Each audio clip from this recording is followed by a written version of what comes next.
comenzar con nuestro sermón de esta mañana, que se titula Recalculando su ruta. Para los que manejan y usan aplicaciones, podemos, por favor. Bueno, para los que usan aplicaciones está Waze o Google Maps, ¿no? Entonces, ahorita el ejemplo específico es de Waze, no es comercial, simplemente es que funciona para la ilustración. ¿Qué es lo que hace Waze? Bueno, tiene, como se ve ahí en el fondo, es el mapa de la carretera, calle donde ustedes están, y les va a marcar con colores la ruta, ¿ok?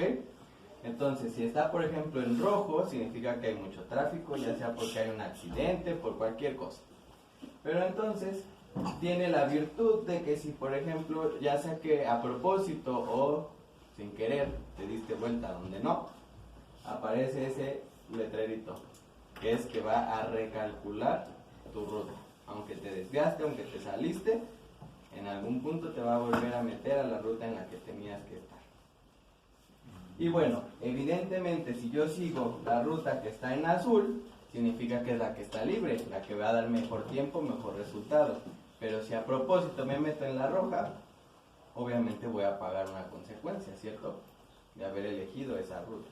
Entonces, recalculando su ruta, es el título del sermón. ¿Pero de qué? No estamos hablando del coche, ¿verdad? Entonces, la pregunta del millón. No vean ahorita la pantalla, piensen. Un cristiano de verdad, no uno de nominal, es decir, nada más que dice, ay, sí soy cristiano y ya. No. Uno que de verdad es cristiano, ¿puede o no fracasar? Esa es la pregunta, ¿puede o no fracasar? Unos me dicen que sí, unos me dicen que no. Cada quien nada más de ahí a bote pronto lo que piensa. Pero muchos, si yo les pusiera, por ejemplo, la referencia del versículo, y todo viene bien a los que aman a Dios, ya me empezaron a cambiar la cabeza, ¿no? Ya que estaban así de seguros que sí, ya sea como, ¿no? Ya mejor la muevo de que no sé, o de que quién sabe. Bueno, entonces, vamos a ver. En el segundo libro de Samuel 11:1 nos va a retratar una historia interesante sobre un personaje que es muy famoso. Si ustedes les preguntan, por ejemplo, un rey del pueblo de Israel, segurito en el top 10 va a salir David, ¿sí o no? Es el más famoso, hasta tienen sus mañanitas, quién sabe si las cantaba, pero son de David, ¿no? Entonces, tenemos en el segundo libro de Samuel 11:1. Aconteció al año siguiente, en el tiempo que salen los reyes a la guerra, que David envió a Joab y con él a sus siervos y a todo Israel, y destruyeron a los amonitas y sitiaron a Rabá, pero David se quedó en Jerusalén. Ok, entonces vámonos por partes. La Biblia nos dice que David era un hombre conforme al corazón de Dios, ¿sí o no? Eso es lo que nos está diciendo, es decir, era un cristiano de verdad. No era de nombre, era un cristiano de verdad. Pero entonces la pregunta es, no solo es que fuera un cristiano de verdad, era un rey y uno de los favoritos de Dios, ¿sí o no? ¿Cuántas referencias no se hacen a él a lo largo de toda la Biblia? Entonces, es importante este personaje, pero este personaje, con todo y ser el rey más poderoso de Israel y lo que tú quieras, ¿fracasó alguna vez? Es lo que estamos viendo. Entonces, aquí nos está diciendo datos importantes. En el tiempo que los reyes salían a la guerra, es lo primero lo que nos está diciendo. ¿Qué era David? Un rey. Entonces, ¿dónde debía de estar? En la guerra. ¿Y qué es lo que pasó? Bueno, David envió a Joab y a todo Israel. Pero ahí, ¿qué dice? En el tiempo que ¿quién? Los reyes. Entonces David debía estar en la campaña, no debía mandar a otra persona, debía ser él el que estuviera. Pero ¿qué dice ahí? Hasta lo remarca. Por eso la Biblia no es que escoja las palabras que va a usar al azar, las escoge con un sentido. Entonces nos remarca otra vez, en el mismo párrafo, David se quedó. Está haciendo un gran énfasis, le está dando un gran peso a que David no salió, se quedó. Entonces, vamos a ver. ¿qué es lo que nos puede llevar al fracaso? ¿No? El número uno, ¿no? Es olvidar quién eres. En el instante en el que tú olvidas quién eres, es igual a olvidar lo que tienes que hacer. Tiene sentido, ¿no? Y en el instante en que tú olvidas quién eres y por tanto dejas de hacer lo que tienes que hacer, la vas a regar. En el ejemplo del Waze, ahí te ponen tu carrito, pero no te está poniendo el carrito de al lado. Entonces, en el momento de que yo, ay, ese coche está más bonito, pues ya choqué. Este es mi coche, esta es mi ruta. Entonces deja de estarle liando si este se fue para allá o no. Tú haz lo tuyo. Entonces, ¿qué sucedió con David? En 11:2. Y sucedió un día al caer la tarde, es decir, es la continuación de lo anterior. Y sucedió un día al caer la tarde que se levantó David de su lecho y se paseaba sobre el terrado de la casa real. Y vio desde el terrado a una mujer hermosa que se estaba bañando, la cual era muy hermosa. Entonces a David se le olvidó que era un rey. Entonces se puso de holgazán, ¿no? A despertarse tarde y a no sé qué hacer. Entonces me voy a dar una vuelta por el palacio. Era como si no tuviera nada que hacer, ¿no? Y tenía o no tenía cosas que hacer. Pero por supuestísimo, era un tiempo de batalla, un tiempo de campaña militar. Significa que hay un montón de cosas que él tenía que estar haciendo.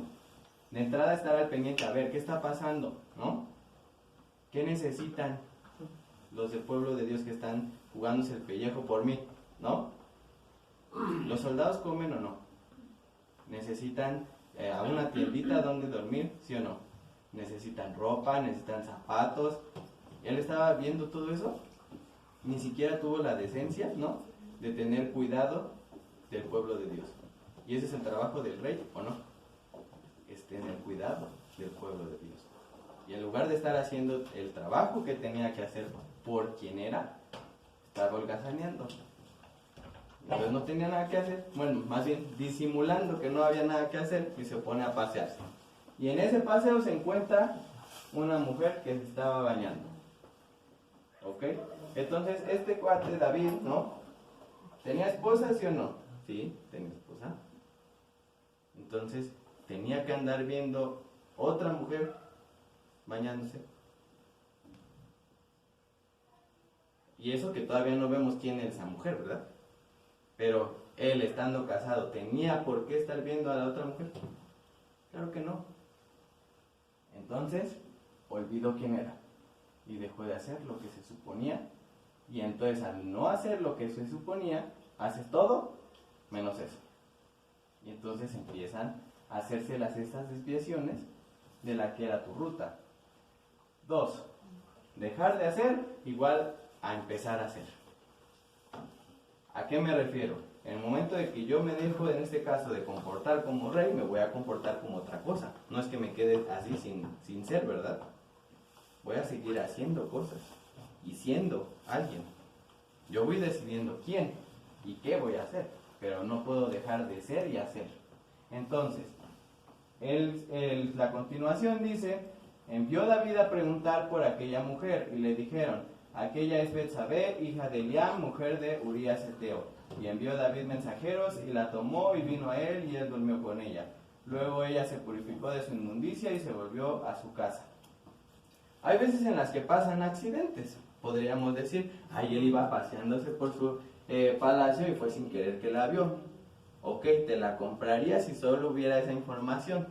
Puede ser, ¿no? Porque las casas no son como ahora y lo que sea. Está bien. Pero el problema es que tenemos esta otra parte. O sea, no solo la vio, mandó a preguntar por esa mujer. Eso ya es otra cosa, ¿sí o no? Ya es una intención, ya es otra cosa. Entonces no solo mandó a preguntar por él. Y bueno, y resultó que esa mujer era Betsabé, que era mujer de Urías Eteo. Eso para mí también tiene un peso muy importante. ¿Por qué? Urías Eteo formaba parte del selecto grupo conocido como los valientes de David. En pocas palabras, eran las fuerzas especiales de las fuerzas especiales de Israel. Para que se llamen los valientes de David, ¿creen que tenían relación con David? ¿Sí o no? Obvio, era lo mejor de lo mejor, sus hombres de más confianza. Y ustedes pueden leer sus relatos de cosas que ellos hacían ahí en la Biblia también. O sea, eran cosas realmente fuera de lo normal. Dios tenía una gracia especial con ese grupo de hombres. Entonces, ¿sabía quién era Urías Eteo o no? Claro que sabía. Y no era un tipo con el que puedes estar jugando, ¿o sí? No. Era un tipo de virtud, un tipo con el que Dios estaba, que había demostrado su valor en la guerra en muchas ocasiones. Era un héroe, ¿no? Pero aún así le vale. Y probablemente Urías, como les digo, tenía una relación con David. Por eso son los valientes de David, ¿no? Se conocían. Había una confianza. Seguramente David lo mandó a cumplir misiones muchas veces. Y no le importó. Entonces envió a David mensajeros y la tomó y vino a él y durmió con ella. Luego ella se purificó de su inmundicia. Entonces no solo se quedó en preguntar y en echarse su taco de ojos, sino que se sirvió. ¿Ok? Entonces, como les dije, en el pasado vimos, se le olvidó que él era rey. Entonces en esta, como ese puesto, ¿no?, de rey lo dejó de ocupar, se puso en el puesto de el que engaña, ¿no?, a su gente, tanto a su esposa, por decir, como a su amigo, y hace cosas. Porque él decidió asumir ese rol, ¿sí o no?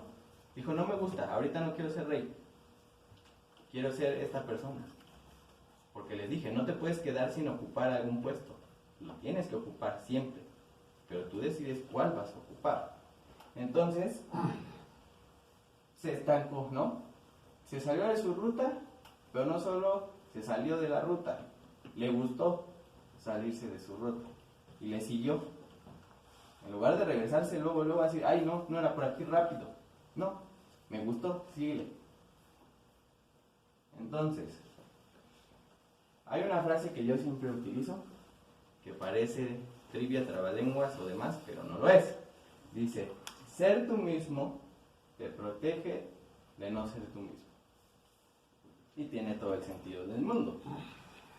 Si yo, por ejemplo, en este caso, siendo David, me asumo como el rey David, me va a proteger de no ser otra cosa, ¿cierto? Si David hubiera asumido su papel como rey y hubiera estado donde el rey debía de estar, no se habría andado paseando y metiéndose con mujeres que no, ¿sí o no? Entonces, ser tú mismo te va a proteger de no ser lo que no tienes que ser, porque no está en el mapa, en la ruta, en lo que Dios tiene para ti.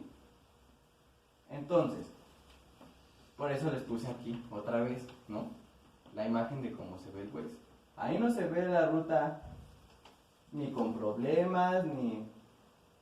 Porque cuando hay choques, cuando hay un montón de cosas, ahí te ponen un montón de iconitos, ¿sí o no? ¿Ahí se ve algo de eso?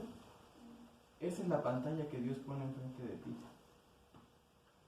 Y así es como te va a ir. No significa que dentro de esa ruta no hay unas pendientes así o unas bajadas así. No te está diciendo eso. Pero está haciendo el camino que debe de ser. El camino limpio, el camino con lo mejor para ti. Pero obviamente si yo me agarro y me salgo por acá, entonces va a cambiar este estado, ¿cierto? Y obviamente también va a cambiar el cómo me va en la feria. Pero esto es lo que Dios tiene para ti. Él es el que está calculando la ruta. Entonces, ¿qué prefieres? ¿Calcularla tú o que la calcule Él?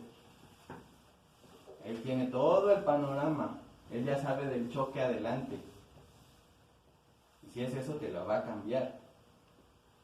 Pero si tú quieres ser el que marque la ruta y el que maneje el coche, pues ya valió. Te vas a equivocar. Y vas a fracasar, naturalmente. Entonces, ok, ahí lo que vimos fue que David fracasó, ¿sí o no? Y con todo y que era un hombre conforme al corazón de Dios. Entonces, ¿qué es lo que hace a una persona fracasada? Lo que hace a una persona fracasada lo podemos responder si entendimos los de los sermones anteriores. Dijimos que el éxito es una relación sana, personal, íntima con Dios. Entonces, ¿qué sería el fracaso? No tener una relación sana, íntima, personal con Dios. Eso es lo que te hace fracasar. fracasado. Entonces, obviamente alguien que no ha recibido a Dios en su corazón es fracasado. ¿Por qué? Porque por definición no tiene el paso 1 de la relación con Dios y va a ir de tope en tope estrellándose. Pero eso exenta a un cristiano de verdad como David de no fracasar. No. Se te puede subir la caca a la cabeza, puedes hacer un montón de cosas como David. Y entonces se te olvida que eres hijo de Dios y empiezas a hacer tu desgarriate. Y entonces acuérdense que Dios y el pecado pueden estar juntos. En medida que tú te vas desviando, te vas alejando de ¿quién? De Dios. ¿Y eso qué va trayendo? Fracaso. Entonces fracaso es alejarte de la voluntad de Dios, de su presencia, de su compañía, de su consejo. Entonces, ¿pero qué pasó si ya fracasé? ¿Qué hago ahora? Ya valió, ¿no? Ya, me muero ya, ¿ok? No. Entonces, si fracasaste, lo que necesitas es una inyección, un antivirus para la enfermedad de la que te contagiaste y decidiste contagiarte. Y esa inyección se llama humildad. Entonces, en Proverbios 28:13 dice: el que encubre sus pecados no prosperará, mas el que los confiesa y se aparta alcanzará misericordia.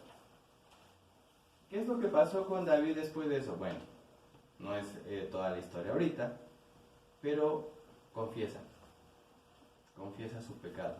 Pero para confesar tu pecado, ¿qué necesitas? Humildad. Humildad para asumir tu responsabilidad en ti mismo y no en otros. Siempre que pasa algo mal es, ok, sí me equivoqué, pero es que él, y es que, no le eches la culpa a los demás por lo que tú hiciste, por lo que tú decidiste, por lo que tú quisiste. No, eso es soberbia, ¿sí o no? Quererte llevar a otros cuando humildad es, sí, fui yo.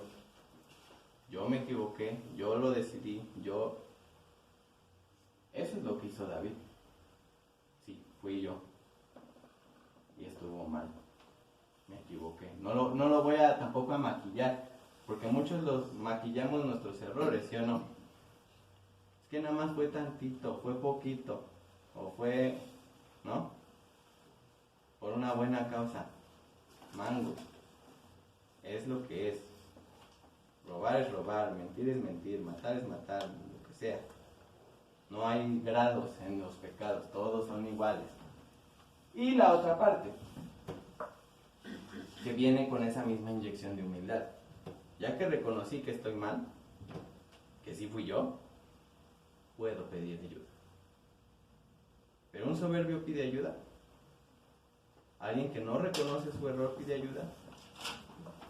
Por eso necesitas tu inyección antiviral de humildad.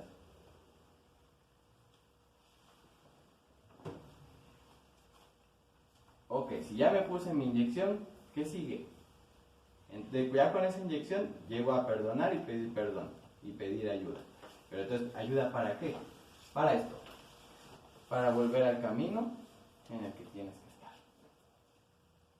Entonces, en Juan 14:6 vemos, Jesús le dijo: yo soy el camino, la verdad y la vida. Nadie viene al Padre sino por mí. ¿Cómo es ese camino? Jesús es el camino. Ahí te lo está diciendo. Yo soy el camino. Y trasciende, porque ¿cuál es el destino final de ese camino? Ahí me lo está diciendo. Nadie viene al Padre sino por mí. Es decir, tu destino, ¿eh?, en el que está en tu navegador, hacia donde vas a llegar al final, es Dios Padre. Pero no hay forma de llegar si no es por el camino que Jesús ya trazó. No hay forma. A mí me simpatiza porque hay gente luego que se cree más lista, por ejemplo, que el Waze, y entonces quiere hacer su desgarriate y termina haciendo más tiempo de lo que decía el Waze, porque decías que yo me la sé. Y hay gente que hace eso en la vida, ¿sí o no? O sea, Dios ya te puso ahí el ejemplo en la Biblia. Ahí está todo lo que tienes que saber de cómo vivir. Pero tú te la sabes mejor. quieres proponer algo diferente. Entonces eso no funciona así. Entonces, el fracaso es una relación lejos de Dios o inexistente con Dios. Pero la cura es la humildad para aceptar que estoy equivocado, pedir ayuda y regresar al camino que siempre debió de ser.